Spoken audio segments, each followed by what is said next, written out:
président de l'Assemblée nationale d'Italie, M. Lorenzo Fontana, chers frères, Mesdames et Messieurs les députés, distingués invités, c'est un honneur de prendre la parole aujourd'hui au palais de Montecitorio, à l'occasion de la conférence Le droit de rester, organisée dans le cadre de la Journée mondiale de l'Afrique. Cet événement rassemble les acteurs majeurs de la coopération entre l'Afrique et l'Europe pour réfléchir aux enjeux migratoires et à leur gouvernance. Je tiens à exprimer ma profonde gratitude au président Lorenzo Fontana ainsi qu'au député Aboubakry Soumaoro pour leur invitation et l'accueil chaleureux qui m'a été réservé. Les relations entre le Sénégal partagent avec le Sénégal une histoire de défis et de belles réussites.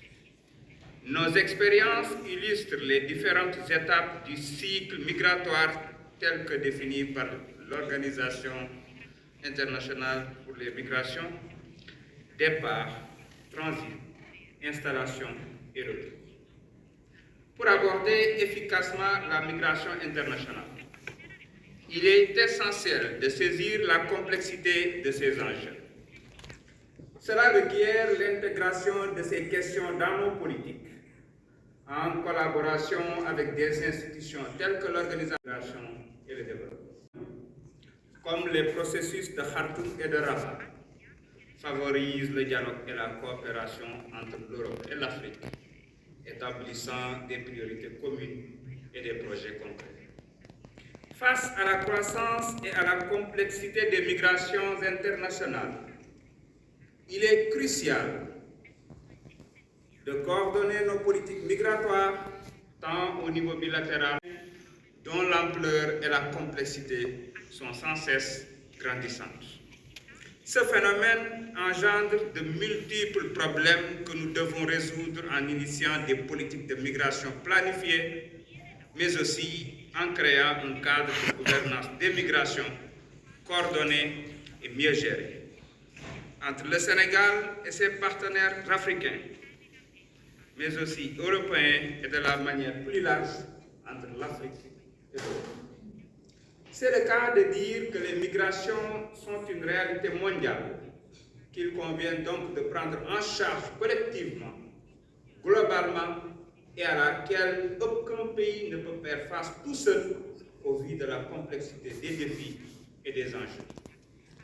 Comme le dit si bien un proverbe italien, tutte le strade portano a Rome. Tous les chemins mènent à Rome.